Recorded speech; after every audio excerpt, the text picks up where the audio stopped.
Muito boa tarde, bem-vindo à Revista da Semana, edição deste dia 29 de janeiro, com Silvério Cunha e José Faustino. O meu nome é Luís Matias e vou estar também aqui consigo ao longo desta hora em que analisamos os temas que marcaram a atualidade dos últimos dias. Estamos à beira de eleições legislativas e, claro, podemos falar sobre elas olhando para o que tem acontecido, mas a partir deste ponto as sondagens deixam tudo em aberto, tudo o que foi revelado até agora. Temos no domingo eleições. Serão estas as mais renhidas do século? Apenas uma pergunta de partida. Silvério Cunha, boa tarde. Ora, boa tarde. Bem, para ser franco, as sondagens, eu sei que há técnicas de sondagens e que as empresas, em princípio, usam as técnicas quantitativas e qualitativas suficientes e necessárias, mas toda a gente sabe também que as sondagens nem sempre, digamos, refletem tudo, porque as sondagens têm um problema, tornaram-se um problema até certo ponto. É que a repetição das sondagens e, sobretudo, quando o dispositivo mediático faz muitos comentários sobre as sondagens, também se tornam factos em si que influenciam depois as sondagens posteriores. Portanto, é uma questão que eu, sinceramente, não creio que seja, digamos assim, para mim um problema muito grande por uma razão, porque nós sabemos que há dois partidos que são maioritários na sociedade portuguesa. Portugal é um caso único até esse nível. Temos dois partidos que logo nos seus mínimos e máximos atingidos nos últimos anos, fazem logo cerca de 70% dos votos, portanto, o que é uma coisa que aliás não está a acontecer nos outros países, e portanto, para mim, a questão das sondagens é uma questão que, digamos, não tem relevância porque não altera muito a posição relativa dos principais partidos. O que eu acho que estas eleições demonstraram foi uma coisa um bocado negativa e que eu penso que se tornou, digamos, um bocado, digamos, ridículo até certo ponto e que tornou a campanha eleitoral um bocado inútil. É que, na verdade, não se debateram problemas nenhuns importantes. Debateram-se problemas que não têm importância nenhuma, entrou-se até na graçola, com a história dos cães, dos gatos, disto, aquilo, aquilo. Acho que foi tudo um bocado nível muito, muito baixo, muito zero. E que, na verdade, não contribui em nada para o esclarecimento. A campanha eleitoral, teoricamente, as campanhas eleitorais, nas democracias representativas liberais, têm uma função, que a função é ilustrar mais as pessoas que já estão esclarecidas, umas, e ilustrar aquelas que ainda não estão esclarecidas. A verdade é que as campanhas não têm servido para isso e servem cada vez menos para isso.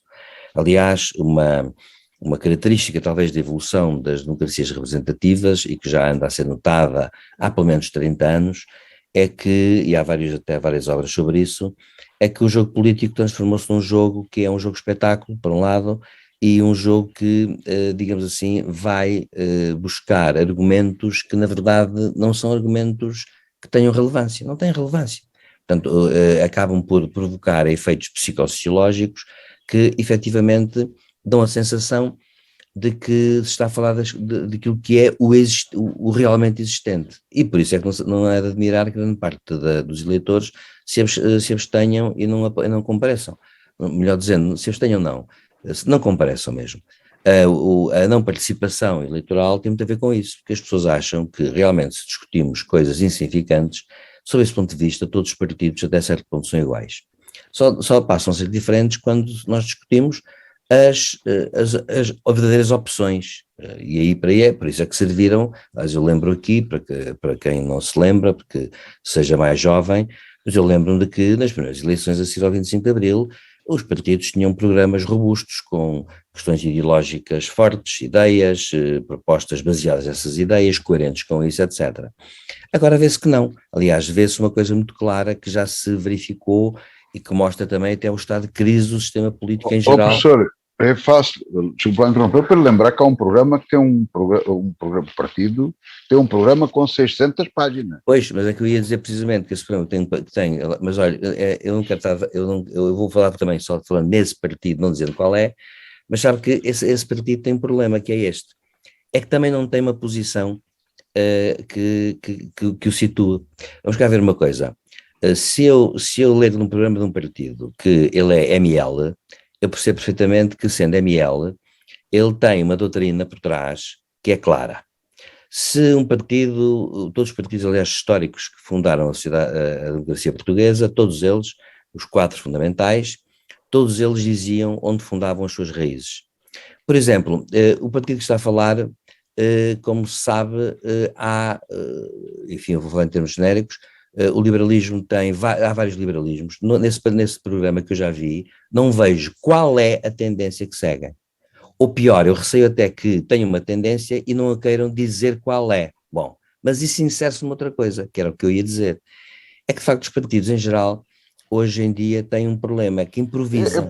Eu por acaso não vejo isso que o professor Silvério Cunha vê. Eu vejo. Não, eu vejo. Eu vejo por uma razão, porque... O fundamento, eu vejo é só isso, porque, vamos lá ver, desculpa lá interrompê-lo, mas Sim. é que o fundamental do liberalismo é a defesa da liberdade em todos os aspectos, no mercado, portanto em questões económicas e em questões sociais, em tudo.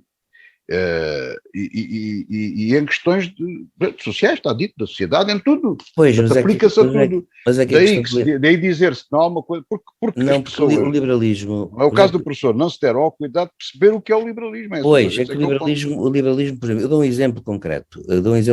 Que. Mas deixa-me lá dizer outra coisa, tirando as ideologias muito certas, como por exemplo, vou começar da esquerda para a direita, o comunismo, a social-democracia, a democracia cristã.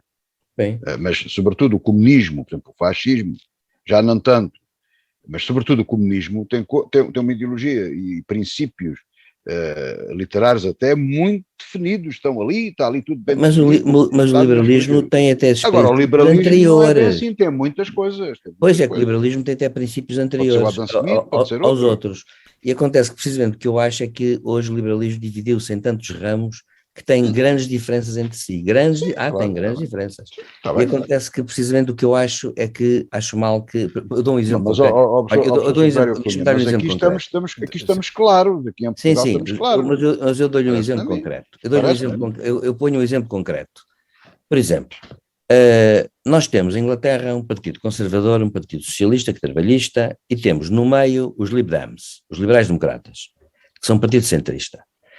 Eu já perguntei, aliás, a pessoas que eu conheço que são liberais, onde é que eles situam o nosso Partido Liberal, por exemplo, relativamente aos Lib Dems.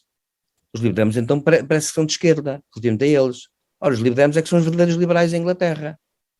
Portanto, os Lib Dems deviam estar entre o PS, os Lib Dems estão entre o PS e o PSD, por exemplo. Coisa que, cá em Portugal, não é assim. Ora bom, e é isso. Professor Silvério Cunha, não é assim porque não quiseram lá pô-los. Não quiseram lá pô-los, mas verdadeiros nisso, sei não lá. Quiseram, mas não quiseram. Então um partido defende a eutanásia, mas sabe, tudo isso, as liberdades totais. Isso me convence, isso me convence por uma razão. Não quiseram. Não é convencer. Mas aí estamos a discutir mas voltando à discussão inicial, mas sobre as eleições em si. Voltando à discussão inicial, o que eu acho é que na verdade eu peço desculpa. Olha, eu acho que na verdade não se discutiram as grandes questões.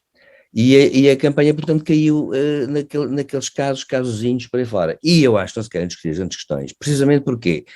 Porque as grandes questões, inclusive até as internacionais, que levantam muitos problemas, é uma vez mais uma questão há uma falta de focagem da opinião pública dos partidos. Por exemplo, eu não concebo que os partidos não discutam, por exemplo, atualmente internacional, o que é que eles fariam se fossem governo, ou se forem governo. Bom, não concebo isso. Portanto, a campanha eleitoral não chamou a atenção para as grandes questões que se colocam no país em geral. Isto em geral, depois é claro, aparece um partido ou outro, uma personalidade ou outra, que toca num ponto, toca no outro, mas na verdade são casinhos, tópicos, não são uma coisa articulada. E portanto, sob esse ponto de vista, eu acho que foi das piores campanhas de sempre. Isto é um paradoxo para mim, por uma razão, porque há mais partidos do que nunca, e são as piores campanhas de sempre por uma razão, porque tocam sempre em 2, 3 coisas, o discurso é repetitivo, notei isso, sistematicamente, como se a sociedade portuguesa e os eleitores fossem uns imbecis, falam-nos de 2, 3, 4 coisas e carregam 2, 3, 4 tópicos, como se isso fosse um programa, como se isso fosse uma visão do país. Ora, o país, ao sair de uma pandemia, ou estando ainda em pandemia, precisa, precisamente até com a história da bazuca, precisa ter um projeto para o país, para daqui a 10 anos, 15 anos, etc. E isso, na verdade, não aconteceu nesta campanha. Esta campanha acabou por se tornar uma campanha um bocado arcaica, por um lado, tecnologicamente, também devo dizer, com toda a franqueza, que acho que, por exemplo, as televisões, sobretudo as televisões, com os comentaristas que tivemos, foram muito más em geral, da esquerda à direita, muito más, em geral, há sempre exceções, haverá 2, 3, 4, mas todos muito, muito impreparados. Acho que as pessoas faziam perguntas que não tinham sentido nenhum, porque discutiam-se questões que realmente são questões de lana caprina, como se costuma dizer em bom português, e por conseguinte, eu vou ser sincero, se viesse alguém querer votar qualquer coisa, digamos, sobre a nossa campanha, na verdade, não ficaria muito ilustrado com aquilo que ouviu. Ouviria palavras de ordem e ouviria coisas que não têm, a meu ver, digamos, relevância relativamente ao que é mais importante do nosso país, que é, digamos, a questão da aplicação dos dinheiros europeus, que é o arranque do país para um modelo de desenvolvimento igual, se é o mesmo ou se deve ser outro, e inclusivamente questões a ver com a pandemia, que continuam a ter importância e que curiosamente, eu chamo a atenção e acabo, curiosamente eu achei uma coisa muito curiosa, é que quase ninguém falou da pandemia, parece que desapareceu, o problema desapareceu, quando na verdade é um tema que obcecou toda a gente nos últimos 2 anos, e de repente desapareceu. Ora, aqui devia-se discutir muita coisa, inclusivamente, atrás da pandemia viriam então o aspecto das medidas aplicadas, concretas, a questão dos hospitais, isto, aquilo, aquilo outro, com dados concretos, que ninguém deu, e portanto, a meu ver, a campanha não foi, para mim, elucidativa, nem foi, para mim, uma boa campanha eleitoral, e não vi nenhum partido, também não assisti a todos os debates, mas não vi nenhum partido mostrar grandes ideias a esse nível e estar interessado nelas, o que é mais grave. E mais grave que tudo é o público não se ter muito importado com o assunto. A única coisa que se pode dizer é que, como é natural, a aproximação entre os dois principais partidos que há no país é uma aproximação que é também, a meu ver, natural. Porquê? Porque sempre assim foi, aliás. Note-se uma coisa, nunca houve nenhuma campanha, talvez tenha havido uma ou duas eleições, em que se tenha dito que de repente um partido aparecia do nada e aparecia com tudo, ou que um partido que tinha tudo desaparecia. Não, são partidos que têm um núcleo duro muito grande e são partidos que vão se ficar sempre relativamente próximos. Até porque há estudos que mostram uma coisa, que as pessoas quando têm um partido da sua preferência, geralmente quando se desiludem com ele, tendem mais para a abstenção do que para castigá-lo imediatamente. E acontece que, por isso, mantém-se em posições relativas próximas do partido.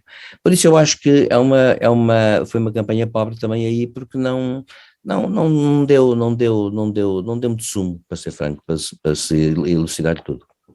José Faustino, estamos perante as eleições mais renhidas do século, ou entendes, como o Silvério Cunha aqui frisou, que esta aproximação era expectável e que quem está contra um determinado partido ou está menos contente com o partido em que habitualmente vota, tem mais tendência a ir para a abstenção e não para votar noutro partido?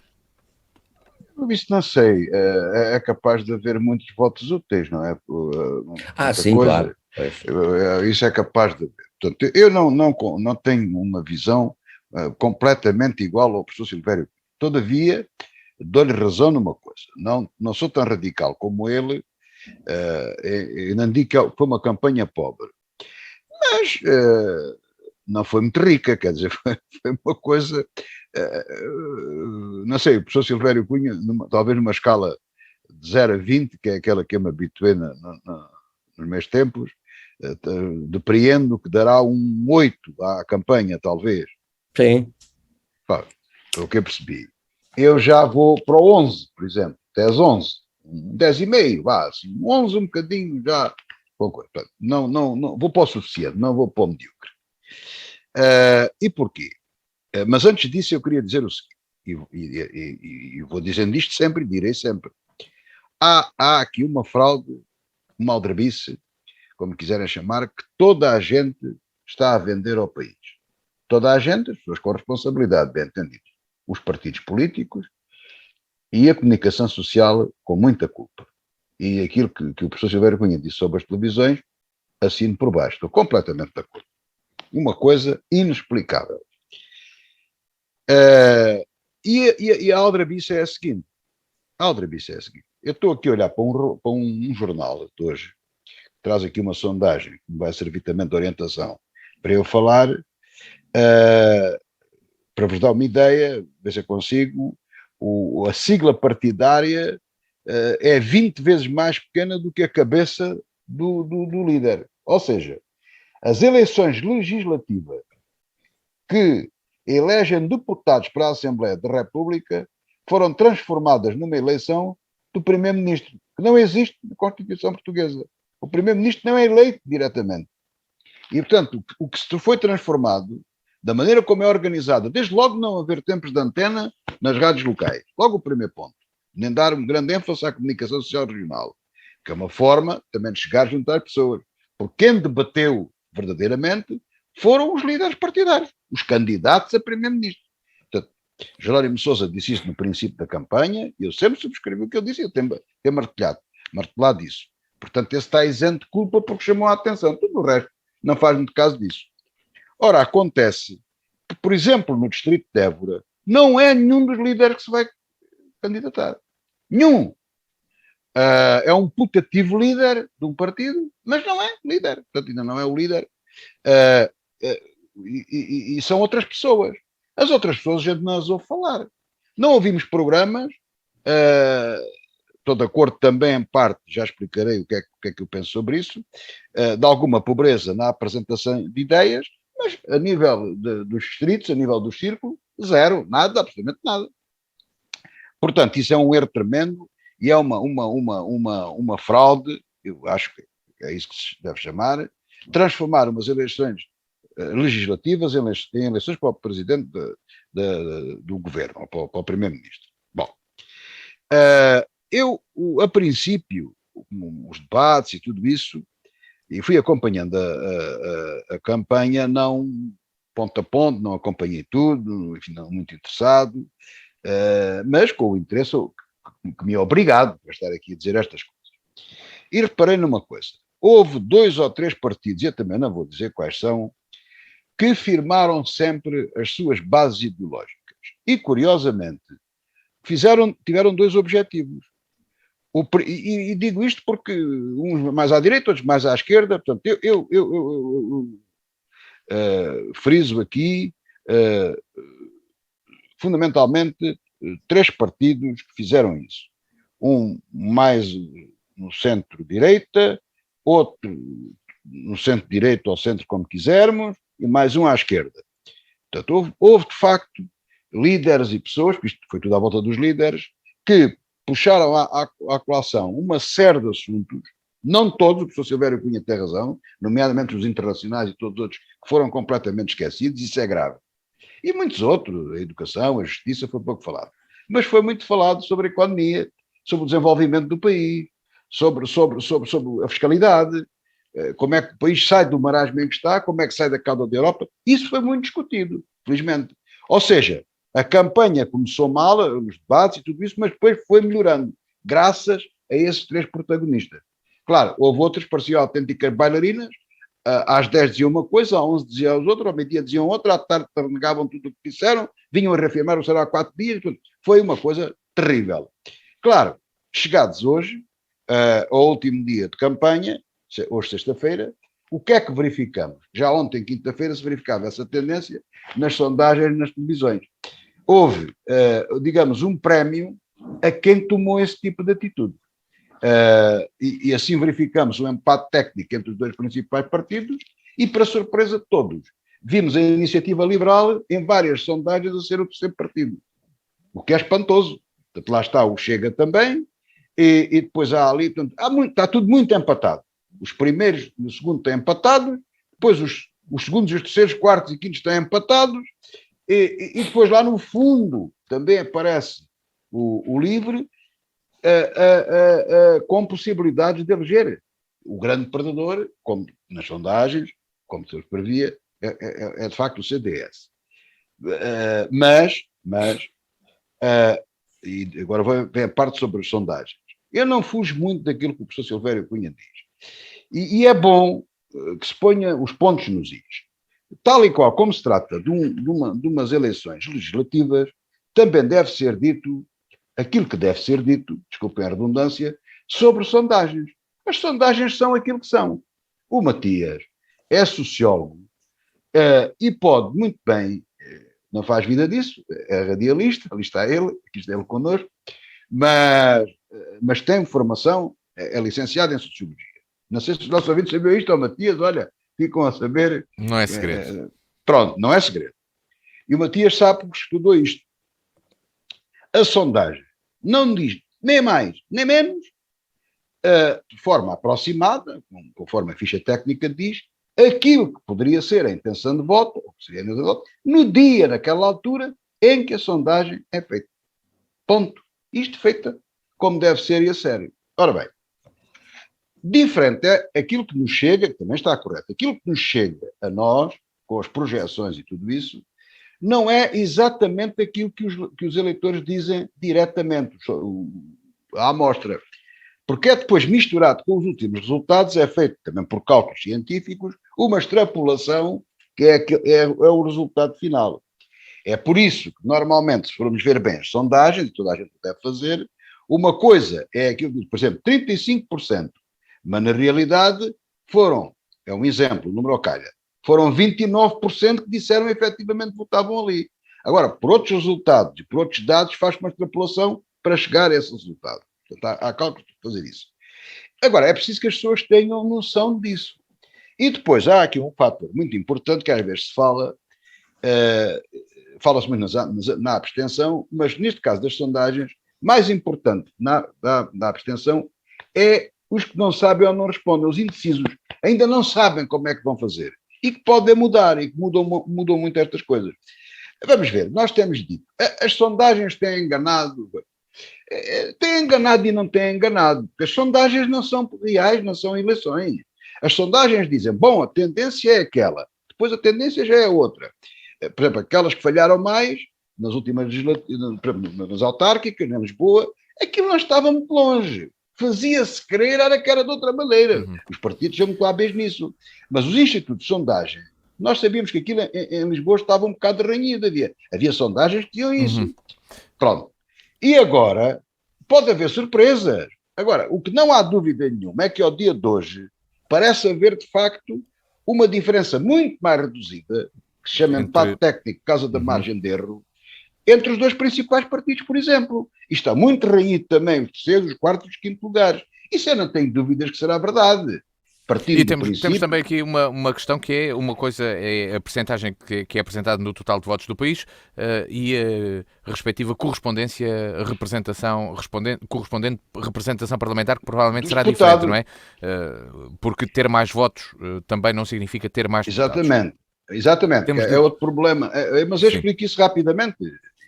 Temos de terminar. Não, é rápido. O Matias diz que tem razão, porque como isto é uma eleição legislativa, pode um partido ter muito mais votação do que outro e ter menos deputados. Porquê? Depende dos círculos eleitorais, porque isto é por círculo. Por exemplo, o Évora, dificilmente alguns partidos terão algum deputado. Portanto, os únicos possíveis são os três tradicionais maiores aqui. Ora, aqui os votos nos outros não contam, mas para o total nacional conta. O que quer dizer que em Lisboa e nos grandes círculos que mete muita gente, é aí que de facto a coisa é decisiva. Portanto, pode haver um partido que tem muita votação e que tem menos deputados do que outro. É disso que estamos a falar e que o Matias fez bem a referir. Porque às vezes as coisas também se baralham, não é? E provavelmente vamos ter aqui muita coisa para analisar depois. Quem ficou entretido. O outro teve mais, mas perdeu. Bom, mas cá também pode acontecer isso. Esqueceram-se de dizer isso. Esquecem dessas coisas. Provavelmente pode nestas acontecer. Eleições isso irá acontecer e será um dos motivos de conversa. Essa é a minha previsão de sondagem. É que vamos ter pela primeira vez provavelmente vamos lidar com essa circunstância. E estaremos de olho no Conselho de Alcanena, que é o conselho tipo que desde 1975 tem acertado sempre no partido que ganha nas eleições. Isso depois veremos na noite das eleições. Alcanena. Quem ganha Alcanena ganha o país. É o partido mais votado. Saudamos a vida que tínhamos antes. Foi a frase utilizada pela Primeira-Ministra da Dinamarca para dizer que vai eliminar as restrições devido à Covid-19. Deixaram de considerar a Covid-19 como uma doença crítica, apesar do número de infecções ser o mais alto de sempre, 46 mil há 2 dias atrás, mais de 46 mil há 2 dias atrás, mas também referiram que 30% a 40% dos internados com Covid-19 só foram hospitalizados sim por outros motivos e não devido à doença. Silvério Cunha, foi decretada pela primeira vez o fim da pandemia? Bem, na semana passada eu tinha dito que os governos em geral agora estavam a preparar as populações para a tal endemia, não é? De que fala o nosso Presidente da República. E, portanto, eu penso que está na linha do que agora vai acontecendo. Ou seja, à medida que a vacinação prolifera e à medida que, enfim, as variantes que aparecem cedem às vacinas, na sua esmagadora maioria. Vi ontem, por acaso, até uma proporção que de facto mostra que quem está vacinado com as 3 doses tem possibilidades muito menores de contrair o Covid, sobretudo nesta última mutação. E, portanto, é claro, está toda a gente, e com a perspectiva de para o ano aparecerem novas vacinas mais fortes, com a perspectiva de aparecer medicamento contra o Covid, etc., é evidente que os governos estão a preparar-se para dizer à população, olhem, agora acabou-se o estado de pandemia e, portanto, vamos voltar à normalidade. Claro que isso dependerá muito dos meios que cada país tem, é evidente, dependerá muito daquilo que vai acontecer no resto do mundo, porque a possibilidade de aparecerem variantes mais resistentes realmente pode acontecer, é uma coisa que não está fora do horizonte, embora naturalmente há quem sustente que isso não é bem assim, mas a verdade é esta, é que em certas, eu não sou especialista, não sou virologista, mas já li um artigo ou outro em que dizem que, claro, tudo pode acontecer. Há vírus que podem mudar numa mutação qualquer, ser mais graves, e até a prazo isso pode vir a acontecer no futuro, a tornarem-se mais resistentes. Agora, mas partindo do princípio que está tudo a manter-se de acordo com o que tem, digamos assim, da lógica, digamos assim, da evolução da doença, é evidente que nós estamos a entrar num estado em que, podendo haver pandemia, dado o número de infectados, a verdade é que há muito menos gente a correr risco de vida. E o grande problema que se põe é esse: a partir desse momento trata-se como se fosse não uma gripe, porque não é bem o caso, mas trata-se como se fosse uma doença que, enfim, sendo tratável, é uma questão, enfim, de controle, é um controle que se torna mais fácil de fazer. O governo dinamarquês, ao fazer isso, segue muito aquela mentalidade nórdica, não é? Que é de realmente achar que, à partida, toda a gente fica ou por vacinação ou porque foi infectado, imunizado durante algum tempo, pronto, e acabou-se. E é essa a ideia.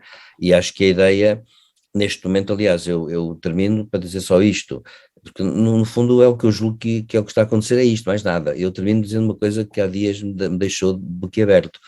Houve até um especialista qualquer que disse que na Europa em geral, quando chegar aí a primavera, uma de duas, vai acontecer uma coisa muito simples: 60% da população vai estar infectada, 60%, mas sem grandes sintomas, o que quer dizer que a partir daí entra com aquela imunização natural. E diz que isso é o que vai acontecer e, portanto, naturalmente a pandemia acaba não porque não haja muita gente doente em sentido técnico, infectada em sentido técnico, mas porque pura e simplesmente deixa de representar aquele grande perigo de vida que representou no princípio, no maldito ano de 21, que foi de facto um ano terrível. Portanto, eu julgo que é um bocado isto. Portanto, não me admira que a Dinamarca, que tem um bom sistema de saúde, entre com esta facilidade no estado da endemia. Pronto, é a endemia. E, portanto, espero que isso aconteça em geral para todos, embora eu saiba que à partida grande parte do mundo não acontece. E, portanto, o perigo de realmente haver evoluções continua, e nós não devemos ser otimistas nunca, nem pessimistas. Não devemos defender a lei de Murphy, não é? Em que aquilo que pode correr mal, correrá de certeza, não é? Que é a lei de Murphy, que aliás a lei de Murphy só se aconteceu porque houve um engenheiro chamado qualquer coisa Murphy, que criou disse a respeito de uma coisa que tinha a ver com aviões, penso eu até, deu isto, mas a verdade é que já no século XVII, XVIII havia ditados que diziam estas coisas. Bom, portanto, aquilo que pode acontecer de mal, quando acontece, provavelmente aquilo que pode acontecer a mal. É uma lei pessimista. Portanto, eu não quero invocar aqui a lei de Murphy, e, portanto, acontece que vou ser adepto de um sistema que é o sistema de que, pronto, os sistemas de saúde mais potentes resistiram melhor e a ciência vai evoluindo, e como vai evoluindo vai acabar por mostrar a verdade das coisas, e ilustrar a verdade das coisas, que é pessoas que podem ser muito infectadas, mas realmente não correrão o risco de vida que aconteceu em 21 e 22, em 20 e 21. É isto que me parece. José Faustino, foi decretado mesmo, é o primeiro decreto de fim de pandemia que foi feito pela Dinamarca? Não, isso é uma forma de dizer não há fim de pandemia nenhuma, não é? Portanto, a pandemia não acabou ainda. Em Portugal não acabou. Na Dinamarca pode ter acabado, mas cá não acabou. E isto é muito simples, portanto, isto remeto outra vez para o programa com o professor Carlos Sinoga, foi muito elucidativo, e eu aprendi alguma coisa e tenho transmitido isso, e é para isso que serve a rádio, é para falarmos com os ouvintes e também para informar, claro. Portanto, aquilo que acontece é que, segundo creio, também não sou especialista, que aquilo que percebi, daquilo que ouvi e que tenho lido, é que a evolução dos vírus segue um determinado caminho, e portanto, o facto dele ser muito contagioso, o Omicron é mais contagioso do que o Delta, e agora é possível até que apareça outro mais contagioso que o Omicron, mas não é tão perigoso. E depois há o problema também das vacinas, ou seja, o que vai acontecer, e é aquilo que a Dinamarca já deu esse passo, só começa a contar as pessoas que estão de facto doentes, porque há pessoas que sem gripe, têm umas tosse, uma docinha, tomam um comprimido ou dois e aquilo passa. Não vai dizer que está com gripe, portanto, não conta, não é? Não vai ao hospital, não vai a lado nenhum, trata daquilo em casa. E o que vai passar a acontecer é mesmo isso, porque a gente também tem vacinas contra a gripe e tudo mais, que nos defendem disso. Há pessoas que apanham o vírus da gripe, nem sequer lhe faz efeito, tem a vacina, os anticorpos, o organismo reage e não há problema nenhum. Vai passar a acontecer o mesmo. Provavelmente haverá muita gente infectada, mas passa a contar quem está nos hospitais é normal, cuidados intensivos e o número de mortes, naturalmente. Mas isto vem entroncar naquilo que eu sempre defendi, que devia ser público, que é a capacidade dos hospitais. A Dinamarca pôde fazer isso porque tem uma grande folga de capacidade hospitalar. Esse é o problema, que Portugal não tem. Tem hospitais já em ruptura. E, portanto, a pandemia mantém-se e tem que haver cuidado nesta coisa. Portanto, não é para já que nós nos podemos igualar aos dinamarqueses. Se tivéssemos o dobro dos hospitais que temos sem ninguém, podíamos, se calhar, fazer o mesmo. Mas não podemos, por enquanto. Temos que dar tempo a que o vírus se torne menos agressivo, não é menos contagioso, é menos agressivo.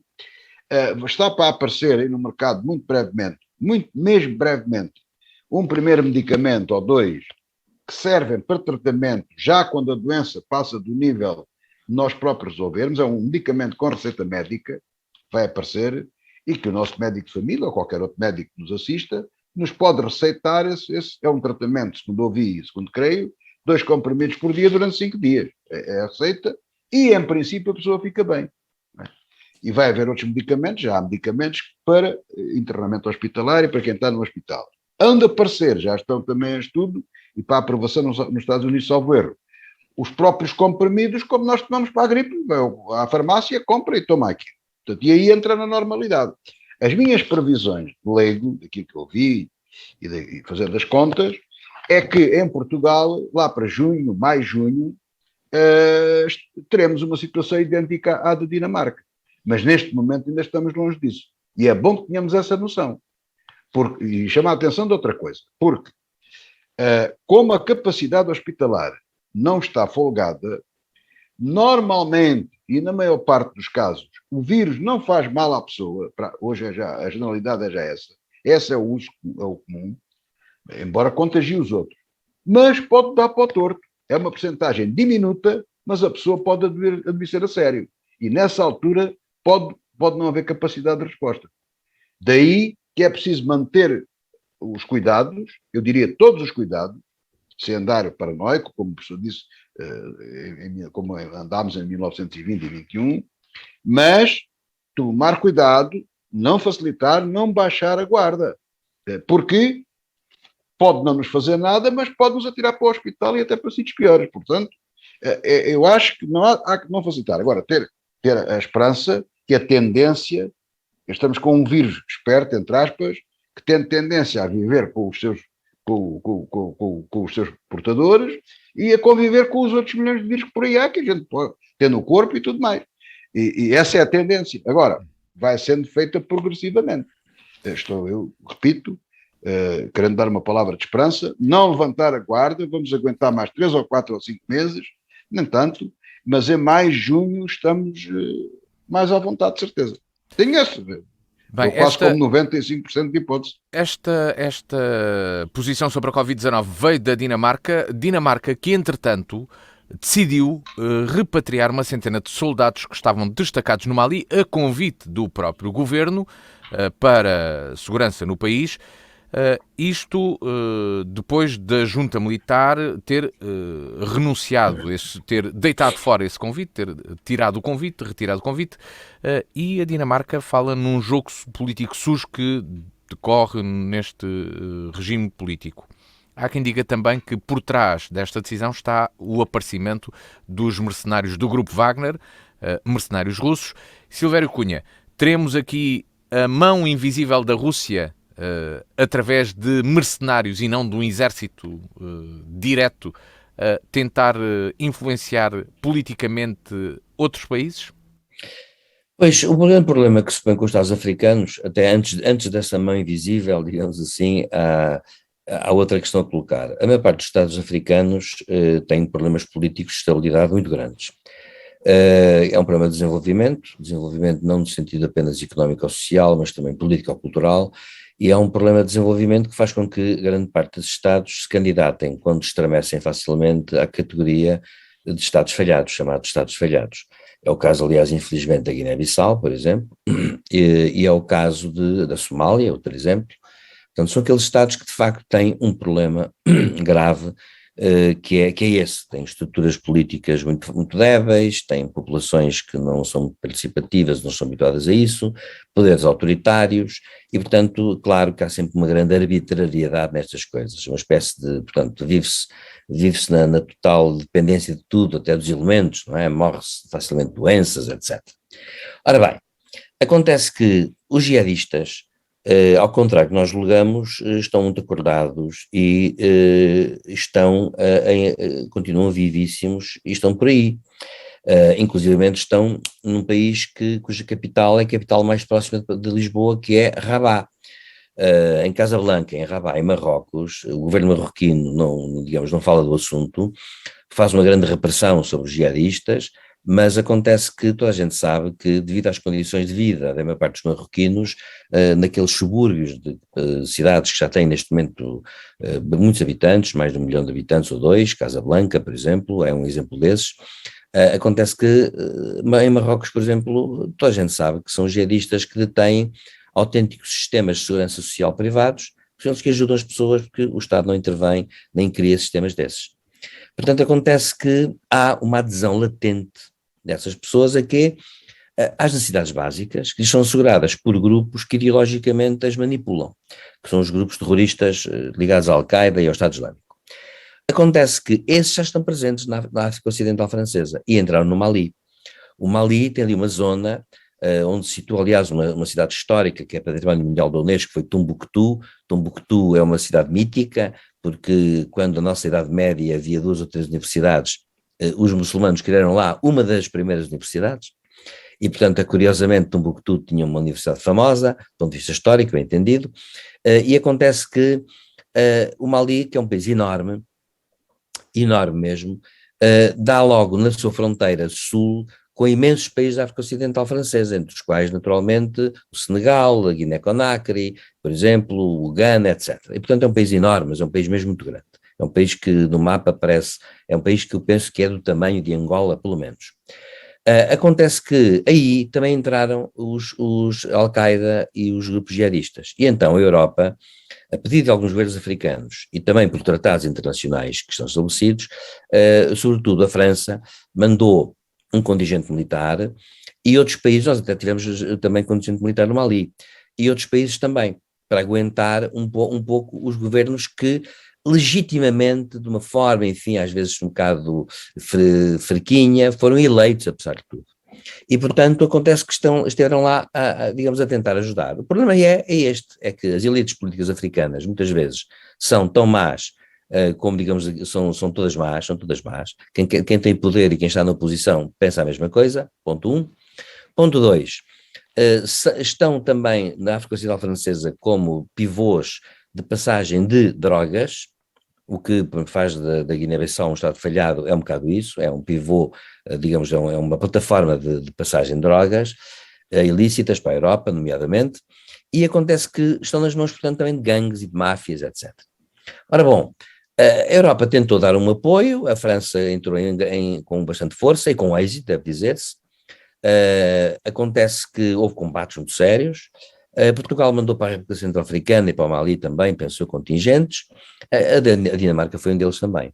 Simplesmente o que está a acontecer agora é que os governos que estão no poder, com este estado de exceção permanente em que se vive, começam a querer eternizar-se no poder e a suspender a regularidade institucional, como por exemplo eleições, e houve mesmo um destes países, sinceramente acho que a República Centro-Africana, não tenho a certeza, ou o Níger por aí, onde o chefe de Estado, num dado momento, o que é que faz? Recruta, aparentemente, umas centenas largas de mercenários russos, liderados por um coronel russo, e que começam a ser o exército do país, ou pelo menos o exército de proteção do presidente. O presidente tem tão pouca confiança no seu próprio exército que já recrutou os mercenários. Repare-se que isto é uma atitude tipicamente que foi frequente na Europa até o século XVIII.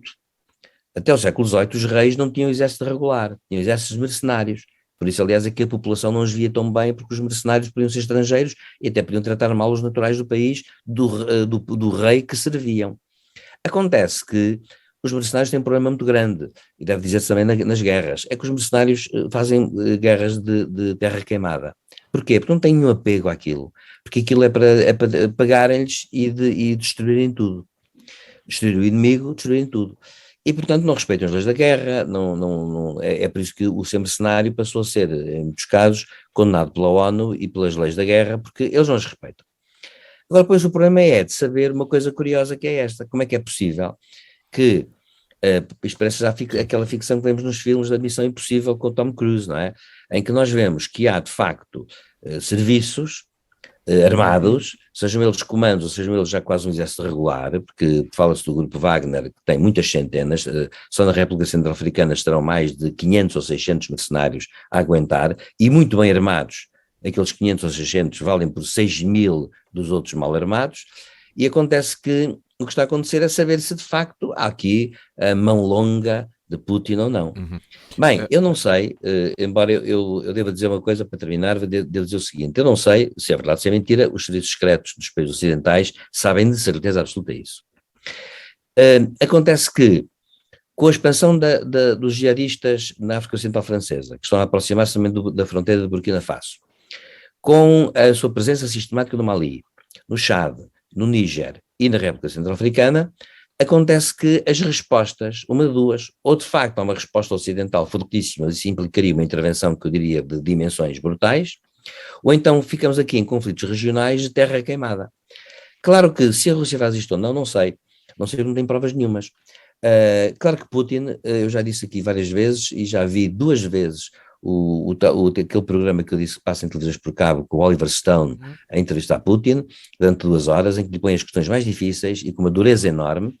E Putin é um homem muito inteligente e é um estratega de facto. Ele, de facto, como sabem, é um homem dos 7 instrumentos, porque, enfim, foi coronel do KGB, tirou um curso de estratégia, é doutorado em Direito, é um tipo que teve muitas coisas para ascender na antiga União Soviética, é um tipo muito inteligente e faz uma política de desestabilização permanente, que aliás falaremos disso a respeito da Ucrânia.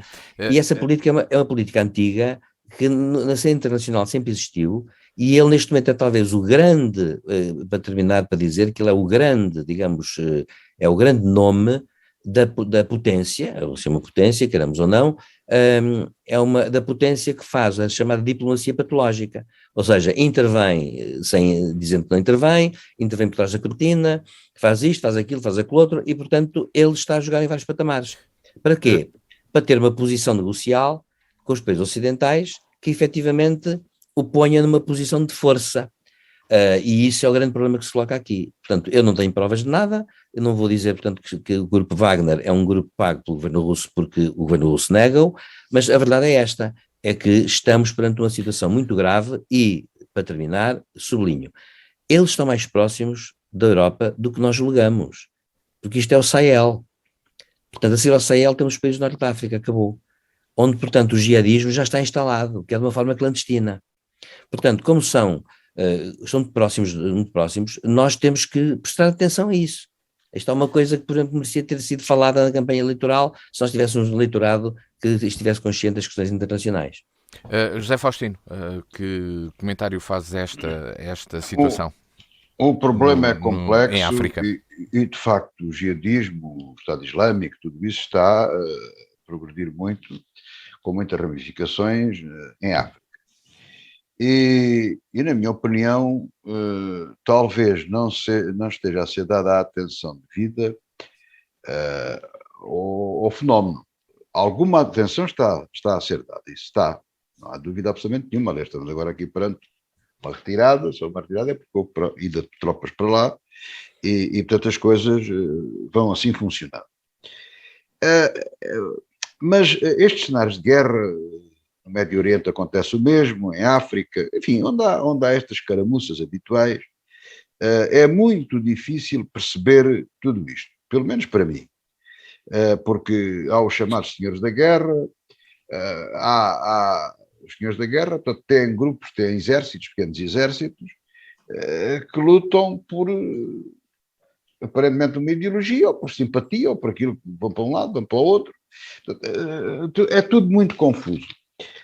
Depois, os governos, como o professor Silvério Cunha já disse, dos próprios países, eles próprios também são fracos, alguns são estados falhados, mas mesmo que não sejam, os países são fracos, têm poucos recursos e há necessidade de recorrerem a ajudas externas. E as ajudas externas, naturalmente, que vêm de países ou do lado ocidental, vamos dizer, da Europa, Estados Unidos, etc., ou da Rússia, ou da China, ou do Estado Islâmico, não, do islamismo, dessa gente, do Irão, da Arábia Saudita, todas essas coisas. São as forças que estão em presença. Agora, sendo verdade que todos eles lhe interessa posicionarem-se, a verdade é que nenhum deles tem um corpo perfeitamente definido e que se possa dizer, está aqui este bloco exato que é este. Portanto, e daí que nós temos estes mercenários russos, os tais Wagner, companhia marca deste negócio, se é paga pelo governo russo, se é paga por alguém, temos essa dúvida.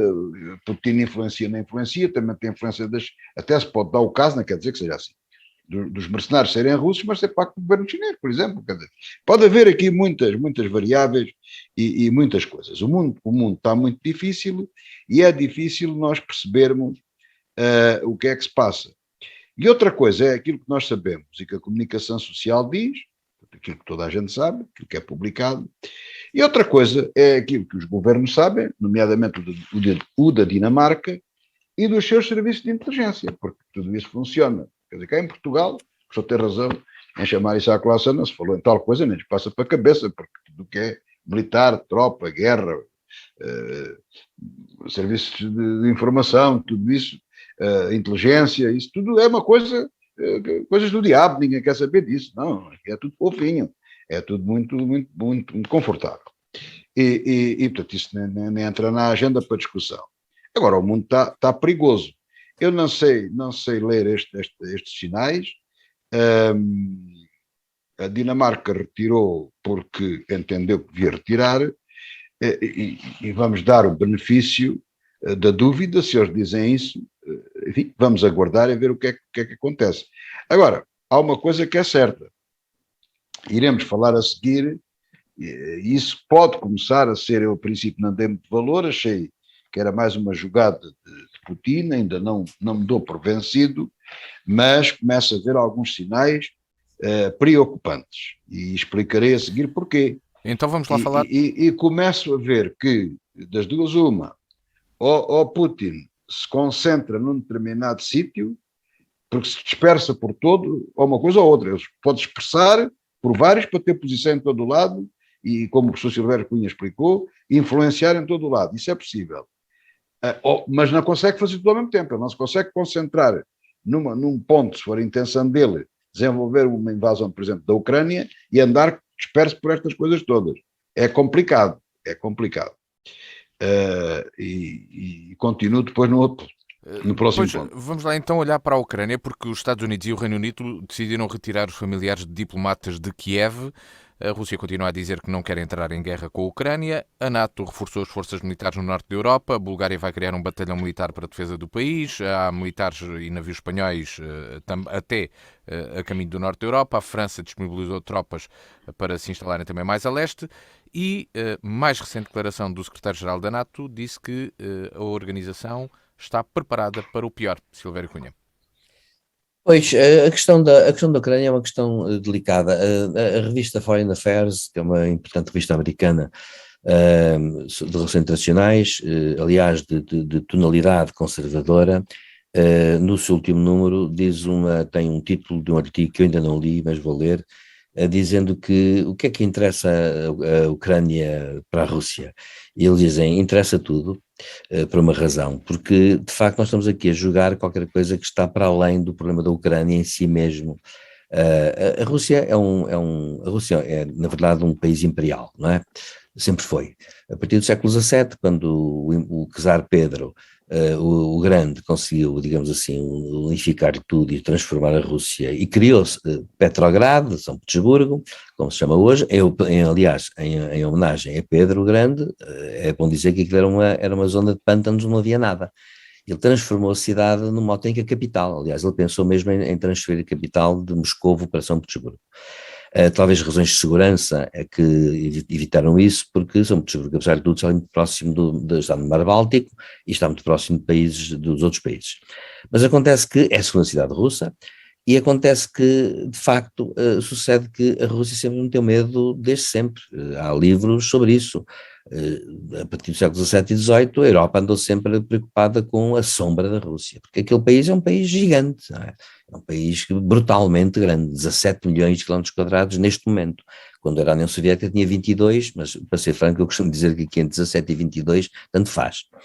Ora bom, o que acontece é isto, é que a Rússia de facto é um país imperial e é um país que de uma forma ou de outra sempre teve na mão uma parte da Ucrânia.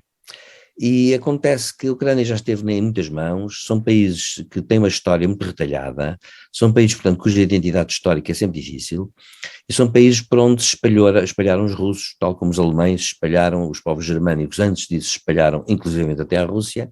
Acontece que aqui se passa um bocado a mesma coisa. Os russos instalaram-se lá e noutros países, nos bons tempos da União Soviética e até antes, por razões de comércio e coisas do género, e as comunidades que lá existem são comunidades que naturalmente falam russo, têm, digamos, relações fortes com a cultura russa, a religião conta aqui também muito, é a fronteira que há no cristianismo entre a religião ortodoxa e o catolicismo ou o protestantismo, e acontece que, de facto, enquanto a Rússia acabou sempre por ser um país que tem um projeto de alargamento.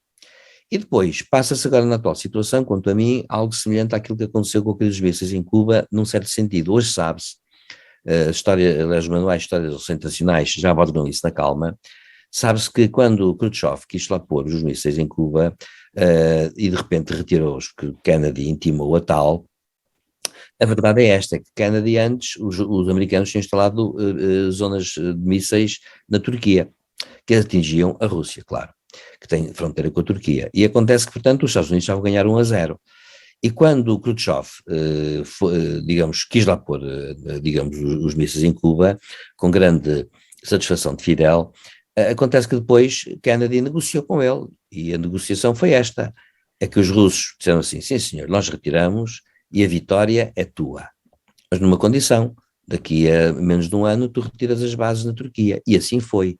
Acontece, portanto, que os americanos estavam 1-0 e os soviéticos fizeram o 1-1.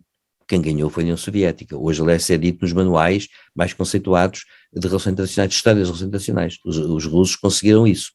Ora, os russos estão com esse problema agora na Roménia e na Bulgária também. É que a NATO chegou às fronteiras da Rússia. E a Rússia, como país imperial que é, quer os Estados tampão. Quer a Ucrânia, em grande medida, tinha a Crimeia e tem ali 2 províncias de grande maioria russa, e os russos querem, no fundo, anexar a Crimeia, e o Ocidente calou-se, e os russos querem anexar uma parte da Ucrânia, pelo menos aquela parte que tem a população russófila. Querem a Ucrânia fora da NATO, e já vem com muito maus olhos a estada da Roménia, da Bulgária e dos países bálticos na NATO. E querem, portanto, o quê? Que os países ocidentais, no entanto, a NATO retire algumas forças dessas fronteiras. No fundo, querem adquirir força, digamos, negocial. Qual é o perigo aqui? O perigo aqui, a meu ver, é este, entrando na última parte. O perigo é este, é que antes, no tempo da Guerra Fria, os dirigentes, os aliados ocidentais e o Bloco Soviético tinham racionalidade suficiente para perceber que usar armas é muito difícil quando se entrou na era nuclear. E acontece que usar armas é muito difícil porque eles tinham a memória da Segunda Guerra Mundial. E essa memória impediu sempre, quer os soviéticos, quer os americanos e britânicos, e naturalmente os franceses, de entrar numa guerra que era invisualizável e que provocaria muitos mais milhões de mortes do que provocou a Segunda. E na Segunda morreram, segundo os historiadores, 75 milhões de pessoas. Ora bom, acontece que, de facto, isto foi com uma geração que conheceu a guerra. E sabem que isso hoje está estudado, quer os dirigentes soviéticos, quer os dirigentes americanos e aliados ocidentais, tinham na mente o que tinha acontecido antes. Mas as novas gerações não têm. E, portanto, não têm essa memória. Isso é uma coisa muito importante. Nós, aliás, andamos muito desmemoriados. E acontece que o perigo de uma aventura, não haver racionalidade bastante para impedir uma guerra, é possível. Aliás, isso aconteceu na Primeira Guerra Mundial. Eu já aqui uma vez disse, e enfim, isto agora não é para desenvolver o caso, mas se nós olharmos para a documentação que é prévia à entrada dos Estados na Primeira Guerra Mundial, aquilo é ridículo. Mostra uma coisa, é uma rigidez, uma intransigência dos Estados todos, que não tinham flexibilidade para falar uns com os outros, sequer. E por isso era fácil entrar em guerra. Ora bem, nós hoje temos também essa facilidade, porquê? Porque há uma certa brutalização do mundo. E essa brutalização prepara o mundo para a violência, porque ele normalizou a violência. Nós, no século XXI, normalizamos a violência a começar pelo 11 de setembro e não só. E, portanto, acontece que isso faz com que os Estados tenham essa capacidade e tenham menos capacidade negocial, menos flexibilidade. E, portanto, eu acho que a situação é perigosa por causa disso. E depois há aqui um problema, e com isto termino. Toda a gente já reparou que na Europa, enquanto Macron mandou tropas, enquanto os espanhóis mandam tropas, os italianos são capazes de mandar tropas, a verdade é que a Alemanha não diz nada. A Alemanha está calada. Porquê? Porque a Alemanha, que tem um bom exército convencional, sem armas nucleares, mas tem um bom exército convencional, a Alemanha depende do gás russo. Portanto, há aqui negócios por trás disto. Mas também são negócios que interessam ao Putin. O Putin, sem sem fornecer gás, perde grande parte dos seus recursos atuais. Portanto, há este equilíbrio que é difícil e que certamente está a ser jogado em várias prateleiras, em vários níveis, em vários tabuleiros. Portanto, o que vai dar, o que no entanto aumenta uma coisa negativa, que é a entropia. Aumenta a entropia, aumenta a areia na engrenagem e, portanto, a comunicação ou é franca e é clara, ou então, e construtiva, naturalmente, ou então, de facto, entramos em perigos, porque um belo dia, um qualquer perde a cabeça e faz um gesto qualquer que é mal interpretado e acabou. Eu terminaria contando apenas uma história que ficou para a história das relações internacionais, que é um bocado anedótica, mas que é verdadeira. No final da Guerra Fria, estavam os Estados do Pacto de Varsóvia e da NATO tão bem instruídos e educadinhos, estavam tão bem educadinhos que até aconteceu uma coisa espantosa, é que um dia, como sabem, a Noruega é da NATO e tem fronteira com a Rússia, então União Soviética, uma fronteira lá muito ao norte, mas uma fronteira de centenas de quilómetros, a Noruega é um país muito grande, estreitinho, mas grande. E acontece que no norte, junto ao Círculo Polar, havia manobras do exército soviético. E de repente um míssil que podia ter armas nucleares desviou-se da rota por razões mecânicas, foi um erro. E então dirigiu-se para a Noruega. E os russos foram a correr dizer à NATO: calma-se que vem um míssil, primeiro, não tem armas nucleares, segundo, está desregulado, estamos a tentar tudo para o deitar abaixo ainda em solo soviético. E a NATO, ok, está bem, compreendemos e achamos que estão a fazer bem. E esperaram, e de facto os russos conseguiram, os soviéticos conseguiram deitar abaixo o míssil antes de ele entrar em solo norueguês. Não explodiria em qualquer caso. Mas reparem que a NATO acreditou no Pacto de Varsóvia. A questão que se põe é hoje: Putin acredita na NATO e a NATO acredita em Putin? As circunstâncias mudaram muito. E é isso que eu tenho medo. Nós estamos na reta final do programa. José Faustino, há pouco falavas em algo que se calhar não estava a decorrer da forma como tu inicialmente pensavas nesta questão entre a Ucrânia e a NATO e a Rússia. Sim, eu tenho lembrado muito, o professor Silvério Cunha citou a Primeira Guerra Mundial, de facto há algumas semelhanças, mas eu acho que há mais semelhanças com a Segunda Guerra Mundial. Vamos ver, Hitler definiu, já depois de ter tomado o poder, chegou à conclusão que a Alemanha precisava de espaço vital, chamava-lhe assim, para que os alemães conseguissem governar. Portanto, precisava de muito mais território do que aquele que tinha. Isto, supõe-se que foi dito a Stalin quando Hitler fez o pacto com ele de não agressão, de entendimento, eram aliados, e quando foi tomada a Polónia, foi repartida entre os dois. Não é? Portanto, isto são coisas históricas, por mais que se queira esconder, mas foi assim que existiu, foi assim que foi feito. Portanto, o problema do espaço vital de Hitler e da Alemanha era conhecido da Rússia, digamos assim, mas não era conhecido dos ingleses. Os ingleses andaram a negociar com o Hitler, porque o Sr. Chamberlain pensava que conseguia fazer a paz, e ainda andou a negociar e fez contratos e tudo isso, e acordos e essas coisas todas. E, claro, não travou coisa nenhuma, porque havia esse pacto alemão da questão do espaço vital, e começou a ocupar terreno, que eu nunca me lembro do nome, professor, ajude-me lá, do território checoslovaco. Os Sudetas, exatamente. E o que estava ali a discutir era a entrada dos Sudetas, e então as tropas alemãs, o que levavam ordens, que apesar de tudo, só uma coisa corresse mal para voltarem para trás, para não correr nada mal, não há problema nenhum. Aliás, tinham a conivência dos ingleses no tratado e de outros mais, até aí podiam ir sem problemas e tudo isso. Mas esta situação, claro que não é exatamente igual, e a Rússia aqui não é um problema de espaço vital, portanto a Rússia tem espaço para os russos, até dizer chega, como costuma dizer. Mas é o problema que o professor Silvério Cunha colocou, não deixa de ser um espaço vital também, que é o Estado tampão. Portanto, ele precisa ter à volta deles alguma segurança para não se fixarem novos mísseis. Portanto, isso o professor explicou isso tudo, eu não vou repetir. Como foi também dito, o problema em Cuba, quando se pôs o problema dos mísseis de Cuba, o acordo foi de facto tirá-los depois da Turquia. Mas isso nós não soubemos, nem ninguém nos disse nada. Só soubemos depois, quando vimos isso. Pronto. Fazia parte do acordo. Ora bem, agora, o professor Silvério Cunha já disse o que é que Putin quer e o que é que os russos querem. Mas convenhamos que não pode publicamente para o mundo inteiro aceitar essas exigências russas. Pronto, a Ucrânia não entra na NATO.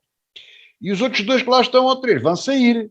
E já o outro já não entra, e o outro que pediu adesão também não entra, porque tem fronteira com isto não pode ser. Ainda que na prática se venha a verificar, e eu até acreditava que se chegaria a esse tipo de entendimento, não pode ser. Quer dizer, o Estado são soberano e não há volta a dar a isso. Porém, ainda lembro o seguinte, ainda tem esperança que, apesar de tudo, o Putin diz, não, a gente quer falar e tal, não há cá esse perigo de invasão.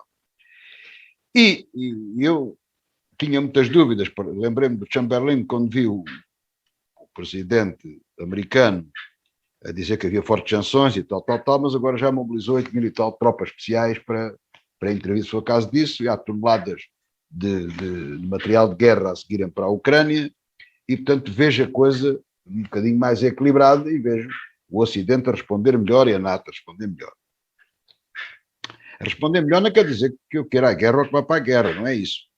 O que é com força tem que se responder com força. É assim que isto tem que ser. E lá está que o Putin diz, não, mas eu não quero invadir coisa nenhuma, eu ando em manobras, ando cá a tratar disto e tal, não, a gente temos que falar agora, não pode ser, a Ucrânia não pode entrar. Mas se repararmos com atenção, dizemos que as conversações são um pouco conclusivas, mas também não sabemos exatamente onde é que elas estão. Mas há uma coisa que ninguém diz, é dar como garantida a entrada da Ucrânia na NATO. Descarregam-se lá toneladas de armas, mobilizam-se tropas, há barcos em movimento, mas sobre a questão da entrada da Ucrânia na NATO, nada, não se sabe nada. Eu estou convencido, acredito ainda, que Putin não pode, com prejuízo de ter um domínio, ter uma geoestratégia a nível mundial, como já falámos, em todo o lado, aqui, acolá, no Mali, ter isso tudo e ter um conflito muito forte na Ucrânia. Agora, ele tem que ter algumas garantias ali naquela zona. E estou convencido que os americanos lhes darão, e os aliados. Portanto, estou eu convencido que isso acontecerá. Agora, o professor Silvério Cunha também falou numa coisa que, penso eu, não tenho nenhuma base para dizer isto, é apenas uma especulação, mas que são as populações na Ucrânia, mas que são russas, são adeptos dos russos, gostam dos russos, e há ali umas zonas... De ascendência russa? De ascendência russa, podemos dizer que eles são russos, são pró-russos, há até um partido que é pró-russo, dentro da Ucrânia, e isso é que é extremamente perigoso, porque ou eles próprios, ou mercenários, ou os próprios militares russos, em nome deles, até um bocado à margem de ordens de Moscovo, podem criar uma escaramuça que depois tem complicações muito complicadas. Que é como se costuma dizer, quem brinca com o fogo queima-se, não é? Então, é um problema muito complicado. E, de facto, eu vejo ali a coisa a agudizar-se com estes pequenos perigos que podem, de facto, pegar lume. E o sintoma preocupante, e com isto termino, é, de facto, a ordem de retirada do pessoal civil das embaixadas e tudo isso. Não é total, uma retirada total, o que quer dizer que não estamos na iminência de coisa nenhuma, mas que há perigo e que os americanos sabem que ultimamente têm-se tido sérios problemas, os americanos e os outros, a fazer retiradas e resgatar o pessoal civil. Portanto, precauções e caos de galinha nunca fizeram mal a ninguém e é isso que eles estão a fazer. E é isso que pode ser um alerta e para mim é um alerta. Bem, temos de chegar ao final do programa de hoje. Já ultrapassamos bastante o nosso tempo nesta revista da semana. Havia mais temas para tratar, mas o tempo é este mesmo. De hoje a 8 dias voltamos a analisar os assuntos que marcaram a semana. Naturalmente, iremos falar de eleições e logo para começar. Aposto. Silvério Cunha e José Faustino, obrigado. Boa tarde então. Boa tarde. A revista da semana regressa de hoje a 8 dias. Até lá.